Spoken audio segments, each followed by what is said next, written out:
नमस्कार दोस्तों, देखो आज हमारे वीडियो का विषय है कि भई हम अपने वास्तविक आनंद की प्राप्ति कैसे करें? तो देखो इसके लिए मुझे सबसे पहले लगता है ना हमारे आनंद को जो डिस्टर्ब करने वाली चीज़ें हैं वो क्या है?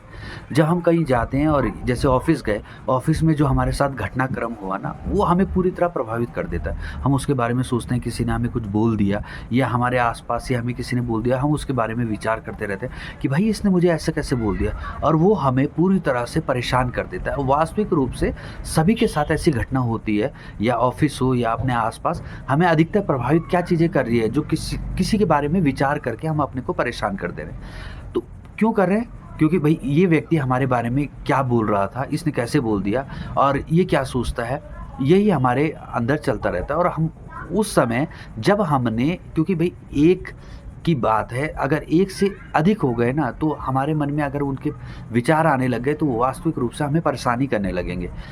लेकिन अब इसका निराकरण क्या है? इसको कैसे दूर किया जा सकता है? तो देखो अगर आपके साथ कोई घटनाक्रम हो गया, तो आप मतलब इससे बचने का तरीका ये है कि आप इसको मानो कि ये भई प्रारब्ध था, कि हो सकता है कि मेरे द्वारा भी कोई ऐसा काम किया गया हो जिसकी ये घटना हुई। लेकिन अगर आप उसके प्रति एक द्वेष भावना लेके बैठ जाएँगे ना, तो वास्तविक रूप से आप प्रसन्न नहीं रह सकते क्योंकि आपके मन में वही विचार चलता रहेगा और आप दूसरे को तो दूसरा कुछ परेशान नहीं होगा, आप ही परेशान होंगे क्योंकि आपके ही मन में वह निरंतर घटना चल रही है। लेकिन उस घटनाओं को किसी भी घटना को इसलिए कहते हैं कि भई आप जब भी ऑफ़िस से आओ, तो अपना मन में कोई बात मत रखो, मतलब ऑफ़िस को ऑफ़िस में छोड़ दो। वो भावनाएँ वहीं रख दो, वो विचार वहीं रख दो, उनका घर से कोई संबंध नहीं होना। अगर आपको कोई प्रिपरेशन करनी है तो वो अलग चीज़ है। लेकिन किसने मेरे बारे में क्या कहा, कौन मेरे बारे में क्या सोचता है, कौन मुझे अच्छा सोचता है, किससे मैं बड़ा हूँ, किससे मैं छोटा हूँ, किससे मैं बड़ा बन सकता हूँ, कैसे मैं सबसे ऊँचा बनूँ, कब से सबने मुझे नीचा क्यों समझ लिया। ये जो भावनाएँ हैं,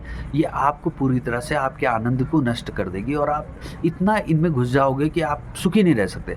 और इनको त्यागने का सबसे आसान तरीका ये है कि आप इनके बारे में विचार ही मत कीजिए, कहिए भई ये क्या चीज़ें हैं, ये मेरे आनंद को ख़त्म करिए। पहले तो इसको पहचानना पड़ेगा ना कि वास्तविक रूप से हमारे आनंद को ख़त्म करने वाली क्या चीज़ है। जब हम इसको पहचान जाएँगे तो इनसे बचने का भी हमें रास्ता मिल जाएगा। और इनसे बचने का रास्ता क्या, अगर आपके साथ कोई घटनाक्रम ऐसा हो गया तो अपने को डिस्टर्ब करने के बजाय ऐसा मानिए कि भई ये मेरा कोई प्रारब्ध रहा होगा या मेरे द्वारा ही कोई ऐसा कर्म रहा जो मुझे इस रूप में मिला है।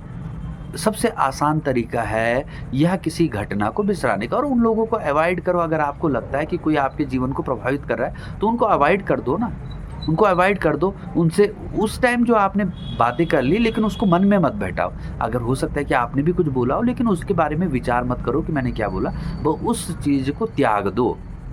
बस, वो घटना आपके सामने दोबारा नहीं आएगी निश्चित रूप से। तो मुझे लगता है ना कि इन्हीं चीज़ों से कि हम जो विचार करते हैं बातों के बारे में, वही हमें हमारे आनंद को सबसे ज़्यादा प्रभावित कर देती है। तो इनसे बच